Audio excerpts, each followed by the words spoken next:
नमस्कार दोस्तों, हमारे चैनल अधिक से कुछ ज़्यादा में आप सभी का स्वागत है। दोस्तों, गरुड़ देवी की कथा का यह दूसरा भाग है। पहले भाग में आपने जाना था कि गरुड़ देव के माता पिता कौन थे और वह कैसे पैदा हुए, उनकी माँ सर्पों की दासी कैसे बनी, अपनी माँ को उस दास्ता से मुक्त कराने के लिए गरुड़ देव ने सर्पों से पूछा था कि वह ऐसा क्या करें जैसे वह लोग उन्हें व उनकी मां को अपनी दास्तां से मुक्त कराएं। तो सर्पों ने उन्हें बताया कि वह उन्हें अमृत लाकर दें। अमृत प्राप्त होते ही वह उनको और उनकी मां को अपनी दास्तां से तुरंत मुक्त कर देंगे। यहां तक की कथा आप हमारे इससे पहले के भाग में सुन चुके हैं। अगर अभी तक आपने इससे पहले की कथा नहीं सुनी है तो ऊपर आई बटन में आप उसे देख सकते हैं, वहाँ नीचे डिस्क्रिप्शन में उसका लिंक भी आपको मिल जाएगा। चलिए अब उसकी आगे की कथा सुनते हैं। सर्पों का उत्तर सुनकर महाबली गरुड़ ने अपनी माता के सन्मुख जाकर उनके चरणों में प्रणाम किया और विनयपूर्वक कहा, माँ, तुम्हें बंधनों से मुक्त करने के लिए मैं अमृत लेने जा रहा हूँ। तुम मार्ग के लिए मेरी भोज्य सामग्री बतला दो। तुम्हारे मार्ग में समुद्र के मध्य एक टापू मिलेगा। विंता ने अपने प्राण प्रिय पुत्र गरुड़ से कहा, वहां सहस्त्र हिंसक मनुष्य निवास करते हैं। भूख लगने पर तुम उन हिंसक जीवों से अपनी सुधा का निवारण कर सकते हो, पर ध्यान रखना भूलकर कहीं ब्राह्मणों का आत्मसात ना कर जाना। ब्राह्मण सदा अवध्य होते हैं। इतना कहकर माता विंता ने अपने पुत्र पक्षीराज गरुड़ को ब्राह्मणों के लक्षण बता दिए। माता विंता अपने अमित पराक्रमी पुत्र के बल से पूर्णतः परिचित थी, किंतु वह पहले नागों से ठगी जा चुकी थी। इस कारण वह दुखी व अधीर होकर अपने पुत्र के लिए देवताओं से प्रार्थना करने लगी। वह सूर्य, अग्नि, वायु, चंद्रमा और वसुओं को गरुड़ की रक्षा के लिए मना रही थी। पक्षीराज गरुड़ ने अपनी माता के चरणों में प्रणाम किया और वायु वेग से वह अनंत आकाश में उड़ चले। सुधा जागृत होने पर वे अपनी माता के बताए द्वीप पर उतरे और हिंसक जीवों से उन्होंने अपनी भूख शांत कर ली तथा फिर आकाश में तीव्र गति से उड़ गए। मार्ग में उन्हें अपने पिता कश्यप जी के दर्शन हुए। तब गरुड़ देव ने अत्यंत श्रद्धापूर्वक उनके चरणों में प्रणाम किया। पिता के कुशल पूछने पर गरुड़ जी ने कर्दू के छल से अपनी माता विंता के दासी होने एवं उन्हें पराधीनता से मुक्त कराने के लिए अमृत प्राप्ति का उद्देश्य से अपनी यात्रा की बात भी उन्हें बता दी। प्रिय पुत्र गरुड़ पुत्र की बातों से अत्यंत संतुष्ट होकर महर्षि कश्यप ने उन्हें आशीष दी। अमृत ग्रहण करने से देवता तुमसे युद्ध करेंगे। तुम विजय प्राप्त करो और तुम्हारा मंगल हो। देवताओं से युद्ध करते समय चारों वेद, पवित्र हविष्य तथा संपूर्ण रहस्य आदि सभी वेद तुम्हें बल प्रदान करें। विंतानंदन ने अपने पूज्य पिता के चरणों में सिर रखा और अमृत लाने के लिए तीव्र गति से उड़ चले। उस समय देवलोक में भयंकर उपद्रव होने लगे। दिन में ही आकाश से उल्काएं गिरने लगी। आकाश में विकट गर्जना होने लगी। देवताओं का तेज हत होने लगा और आकाश से रुधिर की वर्षा होने लगी। चारों ओर भयानक धूलि उड़ने लगी। यह देखकर शचीपति व्याकुल हो गए। शचीपति यानी देवराज इंद्र। भगवान अचानक ही भयानक उपद्रव कैसे होने लगा। अत्यंत चिंतित होकर देवराज इंद्र ने देवगुरु बृहस्पति के समीप जाकर उनके चरणों में प्रणाम करने के उपरांत कहा, मेरा जी घबरा रहा है, परंतु मुझे अपना कोई प्रचंड शत्रु नहीं दिख रहा जिसके सम्मुख सुर समुदाय होने की कल्पना कर लें। अत्यंत शांतिपूर्वक गुरु बृहस्पति ने उत्तर दिया, यह कश्यप नंदन पक्षीराज गरुड़ हैं। यह अत्यंत बलशाली एवं इच्छा के अनुरूप रूप धारण करने में समर्थ हैं। फिर देवगुरु ने सुरेंद्र को बताया, बलवानों में श्रेष्ठ आकाशाचारी गरुड़ अमृत हर के ले जाने में समर्थ हैं। मैं उनमें सब प्रकार की शक्तियों के होने की संभावना करता हूं। वह असाध्य कार्य भी कर सकते हैं।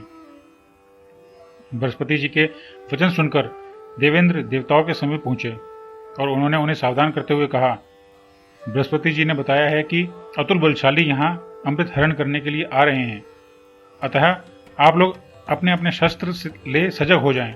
पक्षीराज यहाँ से हमारी अमूल्य निधि अमृत लेकर किसी भी प्रकार ना जा सकें। देवराज की वाणी सुनकर देवता आश्चर्यचकित हो गए और सहस अस्त्रों से सशस्त्र हो उन्होंने अमृत को चारों ओर से घेर लिया। देवेंद्र भी वज्र के साथ वहां डट गए। अमित पराक्रमी तेजस्वी देवता अपने अपने आयुधों सहित सतर्क और सजग थे।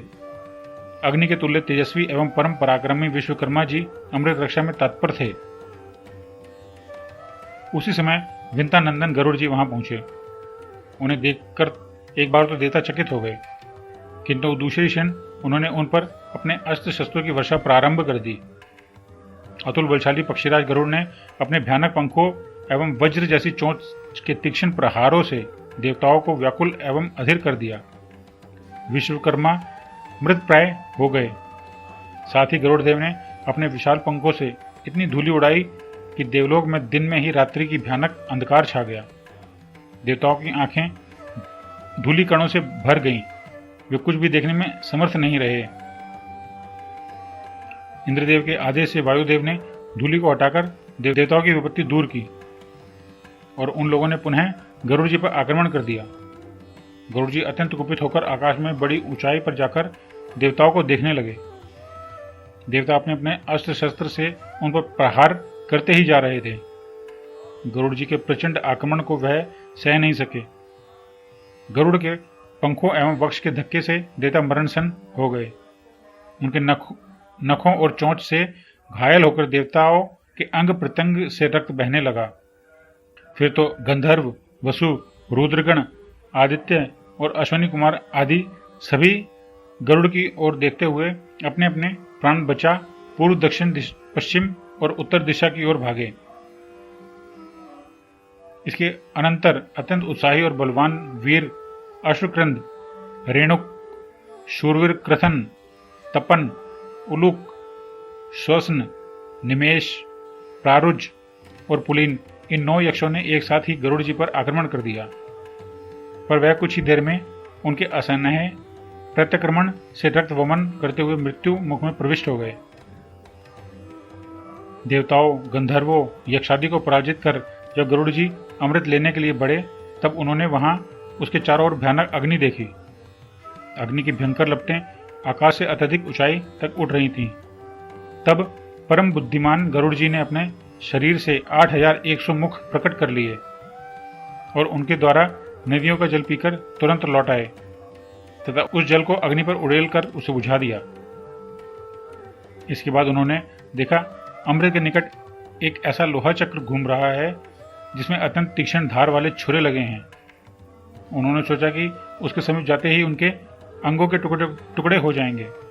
गरुड़ जी ने एक क्षण रुककर विचार किया और दूसरे ही क्षण उन्होंने अत्यंत छोटा रूप धारण कर लिया और उस चक्र के आरों के बीच शीघ्रता से प्रविष्ट हो गए। वहां अमृत के साथ 2 भयानक नाग पहरा दे रहे थे। उनके नेत्र बराबर खुले रहते थे। वे इतने विशाले थे कि जिस पर उनकी दृष्टि पड़ जाए वह तुरंत भस्म हो जाए। गरुड़ जी ने अपने पंखों से धूलि उड़ाकर उन नागों के नेत्रों में झोंक दी और उन्हें काट कर के टुकड़े कर दिए। फिर तो उन्होंने अपने वज्र तुल्य पंखों से चक्र को तोड़ फोड़कर सर्वथा निष्क्रिय कर दिया और अमृतपात लेकर वे उड़ गए। मातृभक्त विंतानंदन ने अपने माता को बंधन मुक्त करने के उद्देश्य से स्वयं अमृतपान किए बिना ही अपने श्रम की तनिक भी चिंता न कर अत्यंत तीव्र गति से अमृत पात्र लिए धरती की ओर लौट रहे थे कि बीच में देव देवेश्वर श्री विष्णु उन्हें मिल गए। गरुड़ जी के लोभ रहित पराक्रम से अत्यंत प्रसन्न होकर लक्ष्मीपति श्री नारायण ने उनसे कहा, हे वीर मातृभक्त गरुड़ देव, मैं तुम्हें वर देना चाहता हूं। तुम मुझसे कोई वर मांग लो। गरुड़देव बोले, प्रभु, मैं आपके ऊपर आपकी ध्वजा में स्थित होऊं और अमृत का पान किए बिना ही अजर अमर हो जाऊं। विंतानंदन ने वरदान मांगा। एवमस्तु, भगवान नारायण ने वर दे दिया। फिर तो श्री भगवान की कृपा से अत्यंत प्रसन्न हो और खुश होकर गरुड़देव ने कहा, हे देव, मैं भी आपको वर देना चाहता हूँ, भगवान भी कोई वर मांगे। तब श्री हरि ने महाबली गरुड़ से अपने वाहन होने का वर मांगा। भगवान विष्णु ने गरुड़ को अपनी ध्वजा में ऊपर स्थान देकर कहा, इस प्रकार तुम मेरे ऊपर रहोगे, मैं आपका वाहन हूं। गरुड़ जी ने प्रभु के चरणों में मस्तक रखकर कहा, इस प्रकार आप सदा मेरी पीठ पर रहेंगे। दोस्तों, वीडियो ज़्यादा बड़ी हो रही है, इस वजह से हमें इसका एक और भाग बनाना पड़ रहा है। अगले व अंतिम भाग में आप जान पाएंगे कि कैसे नागों व सर्पों के भाई होते हुए भी गरुड़ देव उनका भक्षण करने लगे, कैसे गरुड़ देव ने सर्पों को अमृत देकर अपनी मां को उनकी दास्ता से मुक्त किया, वह जिन देवताओं से वह युद्ध कर रहे थे उन्हीं देवेंद्र को मित्र कैसे बने, क्या सर्प अमृतपान कर सके, और कैसे सर्पों की जीभ 2 हिस्सों में बटी। यह सब आप इस कथा के अंतिम भाग में जानेंगे। दोस्तों, अभी तक की कथा आपको कैसी लगी? अगर आपको यह पसंद आई है तो इसे अपने मित्रों और रिश्तेदारों के साथ जरूर शेयर करें और अपने सुझाव हमें कमेंट द्वारा जरूर बताएं। और हाँ, हमारे चैनल को लाइक करना बिल्कुल ना भूलें। अगर अभी तक आपने हमारे चैनल को सब्सक्राइब नहीं किया है तो इसे सब्सक्राइब भी जरूर कर दीजिए, ताकि आने वाले वीडियो अपडेशन आपको समय पर मिलते रहें और ऐसे ही अधिक से कुछ ज़्यादा जानकारी हम आपको समय समय पर देते रहें। धन्यवाद।